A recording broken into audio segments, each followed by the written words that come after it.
When the world mourned Steve Jobs in October of 2011, headlines told of a visionary lost, a pioneer of technology whose innovations had reshaped how humanity communicated, created, and dreamed. Apple stores lit their logos in soft white, candles flickered on sidewalks outside Cupertino, and millions of people from Tokyo to Toledo shared stories of how one man's imagination had changed their lives. But as the public grieved, a quieter storm brewed behind the high gates of a sprawling estate in Palo Alto. While Jobs had carefully crafted the future for millions, what he left behind for his own family was far more complicated than anyone knew. Laureen Powell Jobs, his wife of 20 years, stood in the sunlit library of their home, staring at a letter Steve had handwritten just 2 weeks before he passed. It was simple, just 2 pages, with his distinctive, slightly jagged script. But what it revealed would fracture the fragile threads binding their family. The letter spoke of a legacy within the legacy. A fortune, Steve wrote, not in the billions he was known for, but in something he had hidden away many years ago. Not in offshore accounts or secret stock options, but in something unexpected, tangible, personal, and left for someone he had never publicly acknowledged. Laureen's fingers trembled as she folded the paper. She had lived a life of elegance and intention, running philanthropic ventures, guiding their 3 children with steady hands, and holding on to Steve through his long illness.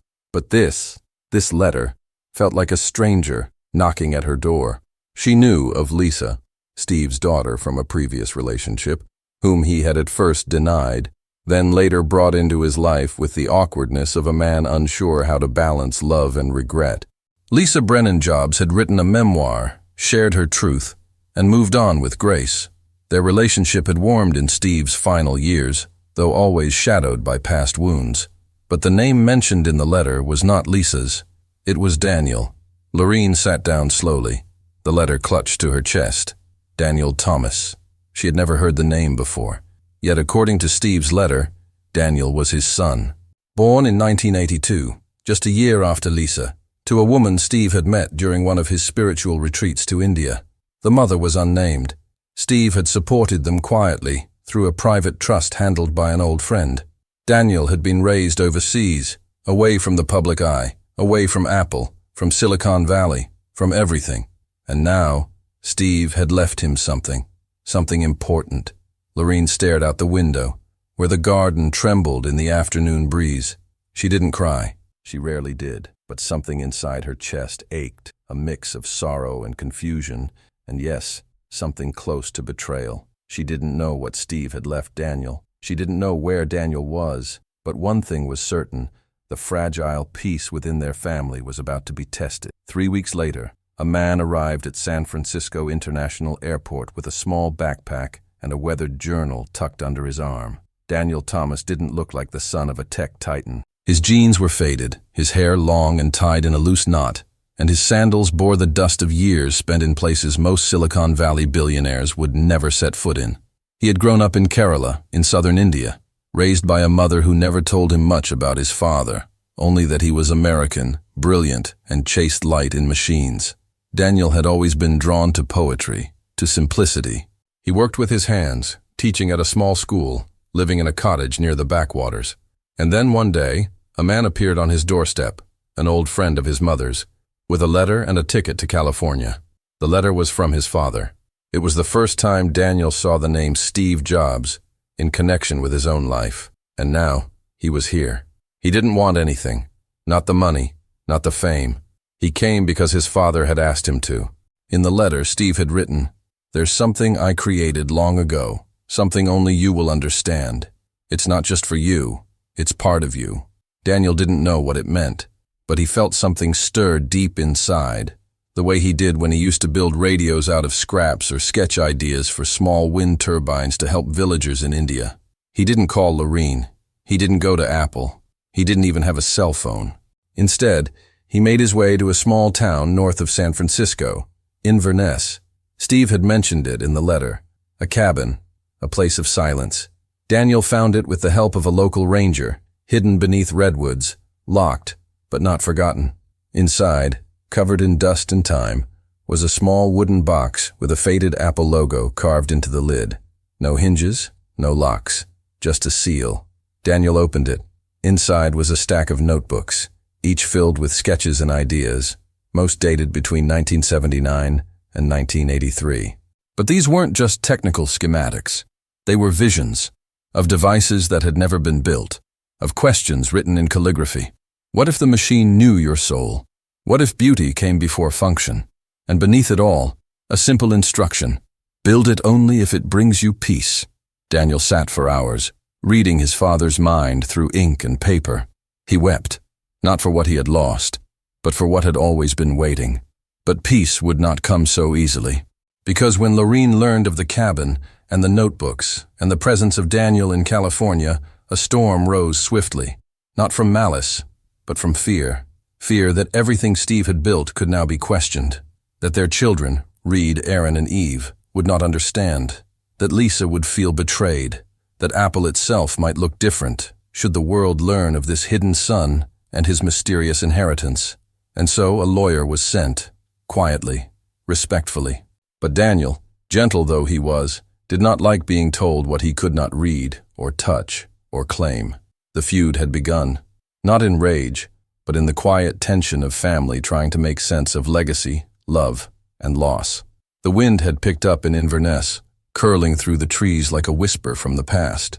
Daniel remained in the cabin for another 2 days, poring over every page, every pencil mark left behind by a father he never truly met. He felt something sacred in the silence there, as if the man who changed the world through pixels and processors had found solace, at least for a while, in something slower, something human.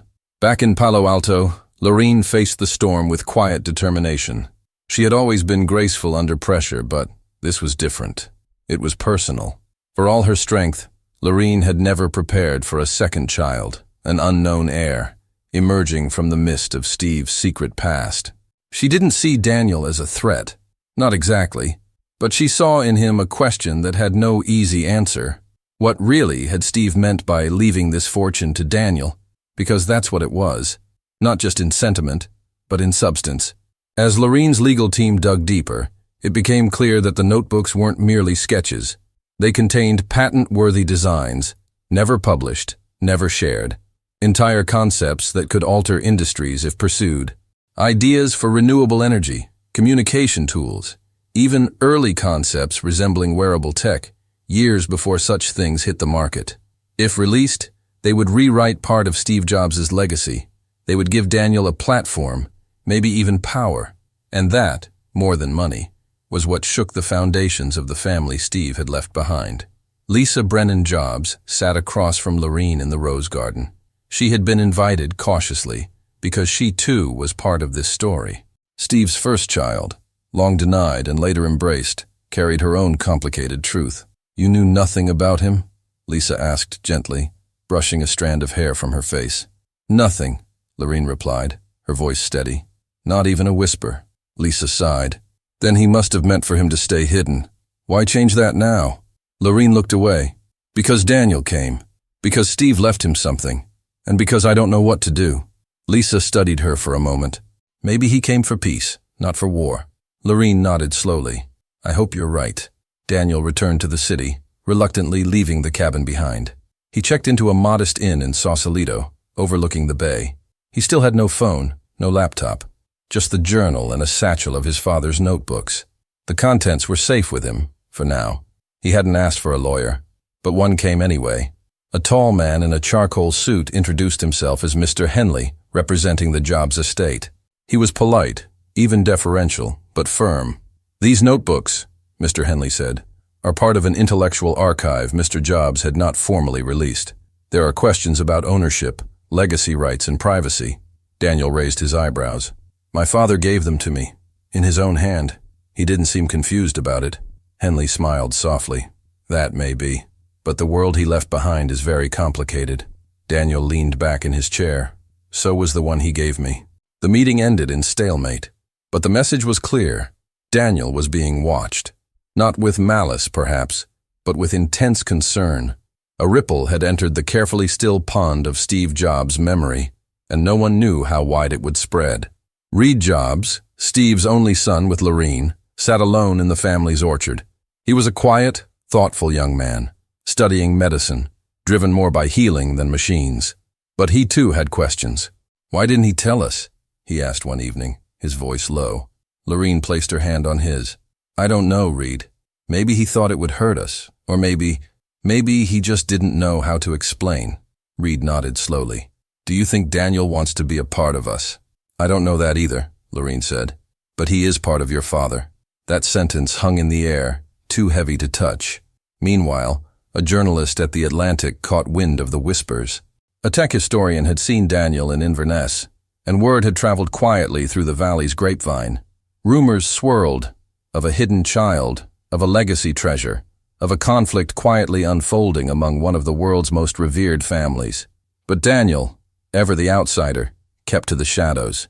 He spent his mornings walking the shoreline, his afternoons reading his father's letters again. The more he read, the more he understood. Steve had not left him money. He had left him burdened inspiration. In one of the final notebook pages, there was a single line that struck Daniel like thunder. "You were born outside the system. Stay there. Build from the edge." It was both a warning and a challenge. Daniel didn't want to disrupt his father's family, but neither could he walk away from what had been entrusted to him. One evening, he returned to the cabin, alone, and packed the notebooks in a fireproof case. He placed a single sheet of paper on the desk, the original letter from Steve, and locked the cabin door behind him. He had made a decision. He would build one thing from the notebooks. Just one. Not for profit, not for fame, but for meaning. And if the family came for it, so be it. But what he didn't know, what none of them knew, was that someone else had already copied the cabin's contents. Someone who saw opportunity, not legacy. And that person had no family loyalty at all. The rain came in softly, like a lullaby whispered through the trees. Daniel sat by the window of his inn, watching the drops trace paths down the glass. His thoughts, like the weather, were quiet and slow, but heavy. He held one of the notebooks open on his lap, a page filled with diagrams that looked like they belonged in a dream more than in reality. There were spirals, curved glass, a device that seemed to change shape in response to touch. It wasn't just technology. It was poetry and engineering. And yet, Daniel didn't feel like a rightful heir. He felt like a trespasser in someone else's story. But he had made his decision. He would take one idea, just one, from the notebooks and build it, quietly, in the spirit of the man who had written, "Build only if it brings you peace." He reached out to a small group of engineers in San Francisco who specialized in experimental prototypes. Not the usual Silicon Valley types. These were tinkerers, dreamers, working out of co-ops and makerspaces. They didn't ask for credentials. They saw the sketches, and they said one thing. "This came from Steve Jobs, didn't it?" Daniel simply nodded. They didn't need more. Meanwhile, in the halls of Cupertino, whispers grew louder. Someone had been in the cabin before Daniel's second visit. Lorene's legal team discovered subtle changes. Paperclips rearranged. A camera memory card missing. A few pages scanned but not taken. A break-in, quiet and calculated. Whoever had done it knew what they were looking for. Lisa received an anonymous email with an image. A schematic from one of the notebooks, now marked with a corporate logo from a stealth startup in San Jose. The startup's name was Viridian Labs, and its founder, a former Apple contractor named Owen Rice, had gone silent after being terminated for leaking prototype photos 5 years earlier. Now Owen was back, and somehow he had a piece of Steve's lost designs. When Lisa showed the email to Lorene, their fragile alliance trembled. "This isn't just about family anymore," Lisa said. "This is about theft." Lorene nodded. "And it's about our name, Steve's name." But Reed, who overheard from the doorway, stepped into the room. "Then maybe we need to talk to Daniel," he said, "before we fight the wrong person." Daniel didn't expect to see Reed waiting outside his workshop. It was a chilly morning in early spring. The fog was thick. Daniel had come early to review a prototype, a small, seamless communication device that projected a soft display onto any surface. Not flashy, elegant, quiet, just like the vision in his father's notebook. Reed looked uncertain, hands in his pockets. "You're Daniel," he said softly. Daniel turned, surprised. "Yes, I'm Reed." They stood in silence for a long moment. No drama, Just recognition. Two sons from the same man, strangers until now. I didn't come to argue, Reed said. I came to ask you, are you doing this for the right reasons? Daniel nodded slowly. I didn't want to build anything at first. I just wanted to understand why he left this to me. And now? Now I want to finish something he never could. Something that was never meant to be commercial. Just meaningful. Reed studied him. You're not trying to claim his legacy? Daniel's voice was quiet. I'm trying to honor it. Reed didn't answer, but he reached into his coat and pulled out a sealed envelope. My mother wanted you to have this. Inside was a letter, written by Lorene. It was formal but not cold. She acknowledged the hurt, the confusion, and the questions. But she also wrote something unexpected. Whatever Steve gave you, you are now its steward. That comes with care, not just privilege. If you need help protecting it, we're here. But please, don't let it be misused. Daniel folded the letter carefully. For the first time, he felt less alone. But the threat was growing. Viridian Labs announced a groundbreaking reveal for later that spring, a new device that would revolutionize personal communication through intuitive surface interaction. The tech world buzzed. Patents were filed. Investors lined up. Daniel recognized the words from his father's notebook. He brought the news to his small team. They were angry. But more than that, they were afraid. Their work, Daniel's inheritance, was being hijacked. If Viridian succeeded, the notebooks would become just another footnote in a world hungry for profit, not meaning. But Daniel had an idea. He didn't want to sue. He didn't want to fight the old way. He wanted to show the difference. So he invited Lisa, Reed, and Lorene to his workshop for a private demonstration. The space was small, filled with half-assembled parts and recycled wood. On a central table stood the prototype. It looked simple, a flat, stone-like object the size of a palm, smooth and featureless. Daniel pressed it once, and a soft light emerged, projecting a display into the air like sunlight through fog. He moved his hand, and it followed, not with sharp icons or apps, but with shapes that shifted gently, following thought patterns rather than commands. This isn't for business, Daniel said. It's for memory, for voice, for presence. I call it echo light. Lorene stepped forward and asked, What does it do? Daniel smiled gently. It listens. It remembers. It responds. But more than that, it disappears when not needed. No noise, no addiction, just presence. Lisa stared at the device, her eyes moist. He always said less was more. Daniel nodded, and silence was sacred. Reed looked at his mother. This is what Viridian's trying to mimic? Lorene replied, but they don't understand the soul behind it. Daniel stepped back. This isn't a product. It's a letter to the future, from a man who never stopped dreaming. For a long while no one spoke, but something had shifted. For the first time they were no longer divided. They were protectors, together. Yet far from over, the battle was moving beyond the family, into the corporate world, where the heart of Steve Jobs' final vision now hung in the balance. The sky over San Jose was steel gray as tech reporters, venture capitalists, and engineers lined up outside the glass and steel headquarters of Viridian Labs. Their long-promised revolutionary device was hours from being unveiled, and anticipation buzzed like static in the air. No one quite knew what Viridian had developed, but the invitation hinted at something akin to magic, a touchless future, designed, not discovered. Inside a private room in Palo Alto, Lorene, Reed, Lisa, and Daniel watched the livestream begin. None of them spoke. On the screen, Owen Rice, Viridian's founder, stepped onto the stage. He wore the familiar black turtleneck and jeans, not a coincidence, but a mimicry of the very image Steve Jobs had made iconic. Owen smiled into the cameras. Ladies and gentlemen, today we introduce the future. We call it the Aura. Gasps filled the crowd as he held up a sleek object eerily similar to Daniel's echo light. It responded to movement, projected delicate light patterns, and interacted with voice in soft, human-like ways. The demo was flashy, controlled, and deliberately emotional. Lisa looked away. He's not just copying the design, he's copying the soul. Reed frowned. But it feels empty. Daniel sat still, his hands clasped. Because he never understood the why, only the how. What Owen didn't reveal, what only Daniel knew, was that the aura was incomplete. The notebooks, his father's notebooks, weren't just about interfaces and light. They contained philosophies, rules, a vision where tech served human presence, not replaced it. One particular line haunted Daniel. "Don't let the machine become the room." Steve feared the future could swallow the person.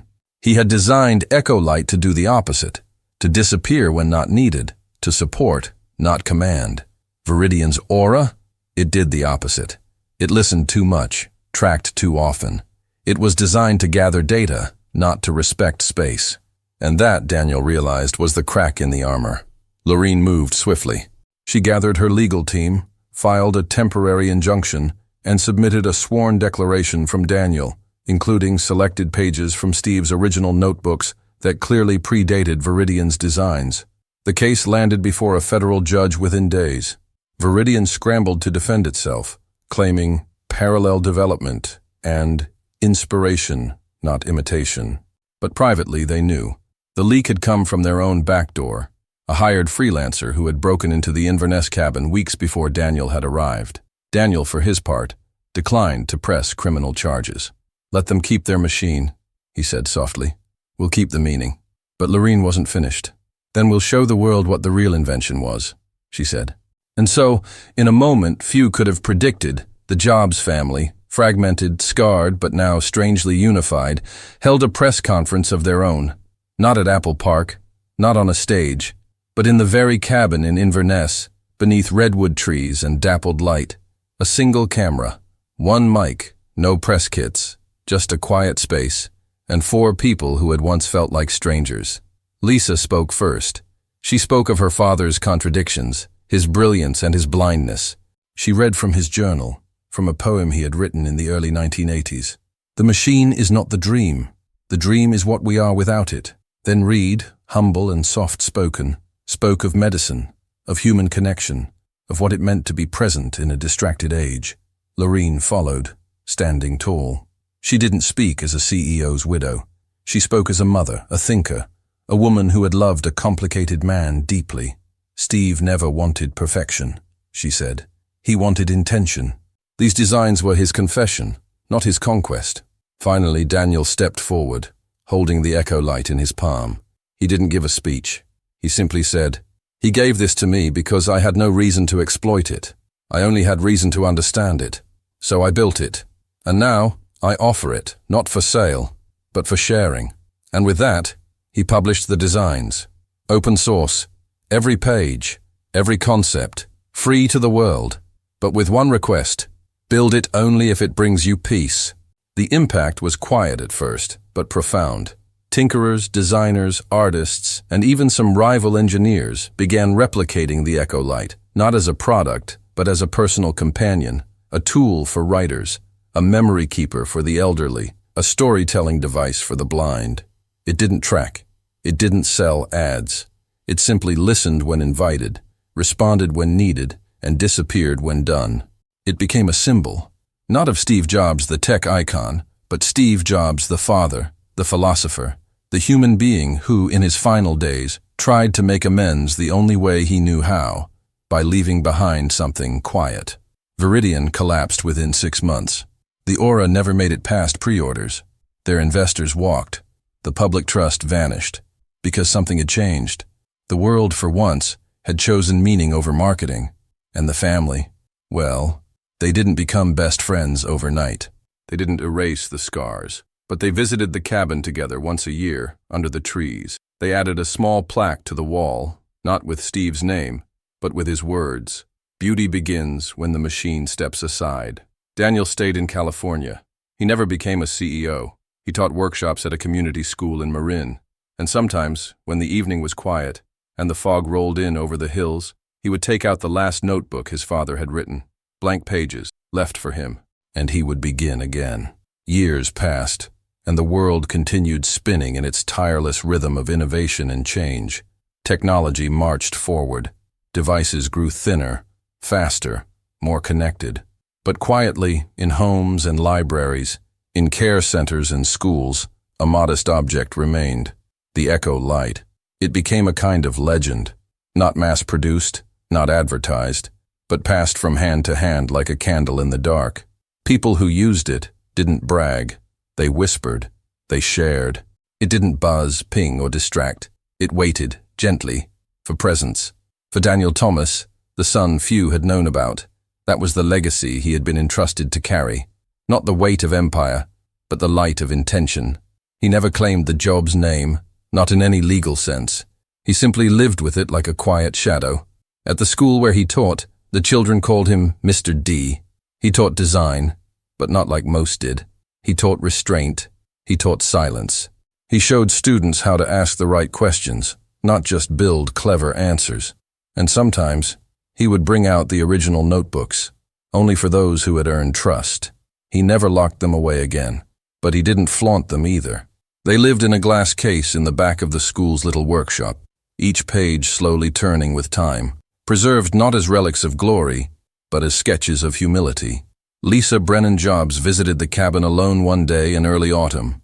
The air was crisp, the leaves dry underfoot. She brought with her a copy of her own memoir, now in its 5th edition, and placed it gently on the small shelf beneath the plaque.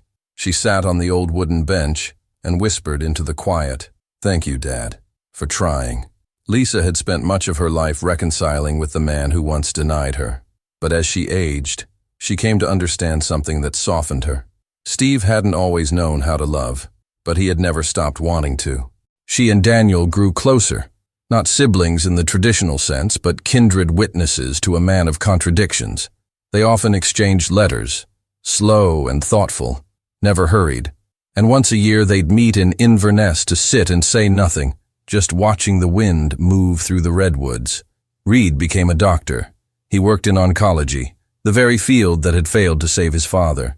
He never tried to emulate Steve. He moved in the opposite direction, choosing presence over prestige. But in his office, among the diplomas and patient photos, sat one strange artifact, a small echo light. He once said it helped his patients grieve, not because it spoke, but because it listened. And Lorene? She continued her philanthropic work with renewed clarity. She funded schools, libraries, and community centers, but now with a new priority: intentional technology. She partnered with designers to create quiet spaces in public buildings, places where people could unplug, slow down, and just be. She also established the Jobs Center for Humane Invention, where Daniel served on the advisory board. In one interview years later, she was asked if she had forgiven Steve for not telling her about Daniel sooner. She paused, then smiled sadly. Yes, eventually. Not because he was right, but because he gave me something else instead. A reason to remember that even visionaries are still human. In the final days of his life, Steve Jobs had stared out the window of his home, watching the light fall over his garden. He was thin, weaker than he ever imagined he'd become, but his mind was still sharp. He had whispered something to Lorene one evening, words she hadn't fully understood at the time. She remembered them now, every day. The true invention is love that survives the silence. Daniel would later find those same words, scribbled in the margin of a half-finished sketch. They became the last line of the final notebook. He had never planned to publish them, but after much thought, he decided to write one book, not a memoir, not a tech exposé, but a letter to the next generation of makers, thinkers, and children. It was called The Invention That Listens. It sold modestly, quietly, but it reached the hearts it was meant to, and in the end, that was enough. One evening, decades after Steve's passing, Daniel stood once more at the cabin door, now weathered with time. The forest had grown thicker, but the light still fell the same way through the trees. He was older now, his beard touched with gray, his hands slower, but his heart was steady. He placed a new notebook on the desk inside, blank pages, a pencil beside it, and he whispered, "Your turn." Then he turned off the lights and walked into the evening fog.